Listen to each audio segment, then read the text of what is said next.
Je m'interroge ce jour sur la question de la polémique née de la volonté de création d'un centre de formation professionnelle de référence en hôtellerie, tourisme et loisirs abertois par le gouvernement camerounais.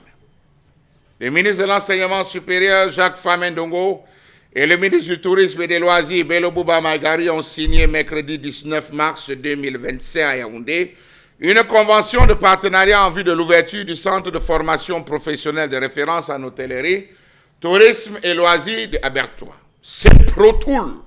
Voilà l'abréviation. Ce centre va proposer des formations initiales ainsi que des certifications professionnelles dans les domaines de la gastronomie, de la culinaire, de l'hôtellerie et des loisirs. C'est très beau, c'est bien, magnifique. Mais comment comprendre cette concurrence déloyale que l'État souhaite faire aux promoteurs des centres de formation qu'il a lui-même encouragé dans la création et production de contenu?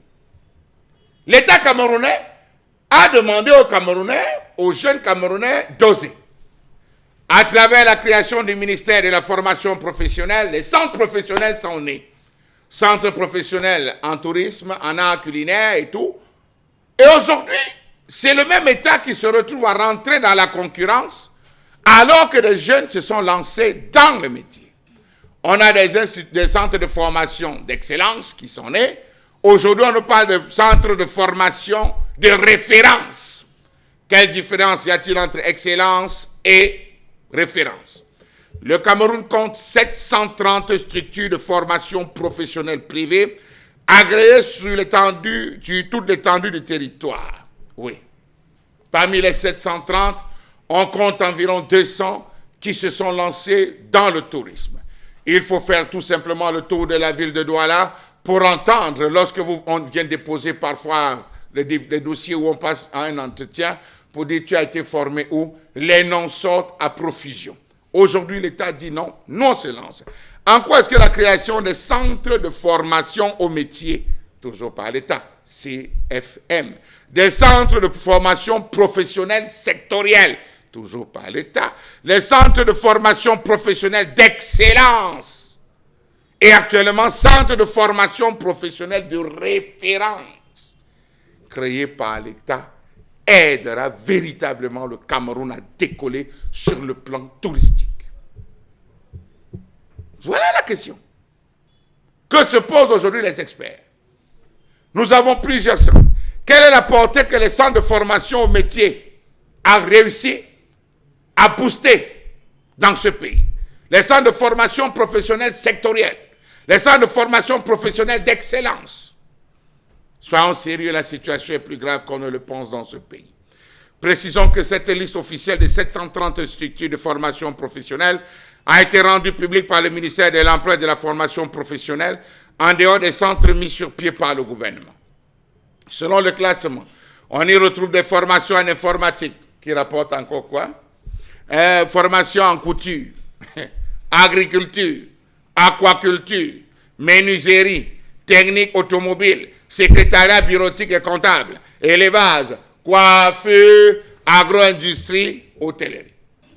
Des enquêtes menées ici même à Douala, et pas très loin de la zone de Ndorbat, nous ont démontré que les centres professionnels privés prennent moins cher que ces fameux centres qui proposent, qui sont véritablement de ces formations proposées par l'État dans ces différents centres, et qu'en termes de débouchés, c'est encore plus compliqué, parce que le quota en termes de paiement est tellement élevé. Pourquoi donc l'État viendrait-il concurrencer ce secteur que lui-même il a plutôt encouragé? Est-ce qu'il s'est rendu compte, comme ceux-là qui vendent les espaces, les marécages, qu'après remblage, l'espace devient bien et viable, on peut venir désormais chasser les anciens occupants pour revendre les terres? Question. Il se dit que dans ces domaines, en termes de formation, le Cameroun ambitionne, au vu du projet de ces ProTool de Bertois, de former une masse critique de professionnels qualifiés dans le but d'améliorer les services internationaux offerts aux touristes et faire du Cameroun une destination touristique de choix sur le continent et dans le monde. Belle idée.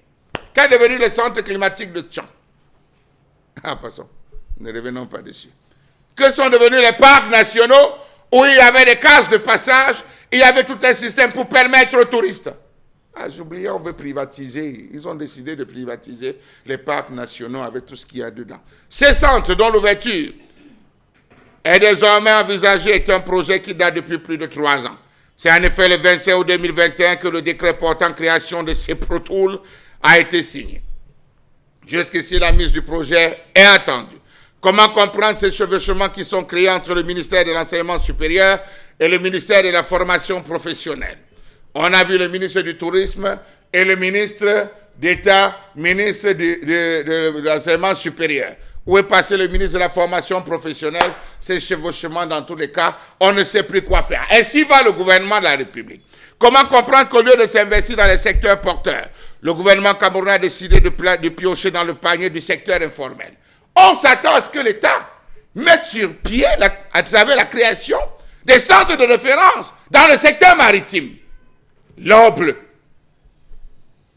Des formations adaptées. Qu'on procède à la revalorisation en termes de formation dans le secteur ferroviaire. On en a besoin, parce que c'est encore des secteurs vierges. Mais on nous amène là où c'est déjà rempli. Savez-vous que les établissements supérieurs et centres de formation professionnelle proposent de nos jours une liste pléthorique de filières de formation qui ne garantissent plus une insertion professionnelle à l'étudiant? Pourquoi est-ce que l'État ne penserait-il pas à créer des mécanismes d'emploi plutôt que de créer davantage des problèmes? Il n'est plus un secret pour personne que de dire que le Cameroun compte plus de 3 millions de demandeurs d'emploi et pourtant un employeur sur 2 s'attend toujours à rencontrer des difficultés pour recruter en raison des secteurs victimes d'une pénurie de profils. Le gouvernement camerounais à lui seul décide de créer des centres de formation professionnelle sectorielle à Douala et Déa pour 9,5 milliards de francs CFA, les centres de formation professionnelle d'excellence dans les villes de Sangmelima dans le sud, Limbe dans le sud-est, Douala dans le littoral, pour environ 24 milliards de francs CFA, centres qui, dit-on, garantiront la compétitivité des entreprises par la mise à disposition d'une ressource humaine qualifiée et lutteront par voie de fait contre le chômage des jeunes, mais aussi contre l'exode rural. Pourquoi ne pas mettre ces financements à la disposition des centres de formation déjà existants pour booster? Le projet CFPS bénéficie d'une grosse enveloppe. 24 milliards, 9 milliards. Aujourd'hui, le centre de ces protocoles va nous prendre combien? Et entre-temps, on a des gens qui se sont battus à monter des projets, à concevoir et finalement se retrouver à cravacher encore dur. Pourquoi l'État vient-il, au-delà de l'engrais qu'on a mis, que lui-même a mis dans ses champs, souffrir de venir avec de l'eau pour décidément inonder le secteur? Vivement que vous ayez vos cartes d'électeurs, parce qu'on ne peut pas prendre ce qui ne marche pas et remplacer par ce qui ne marche plus.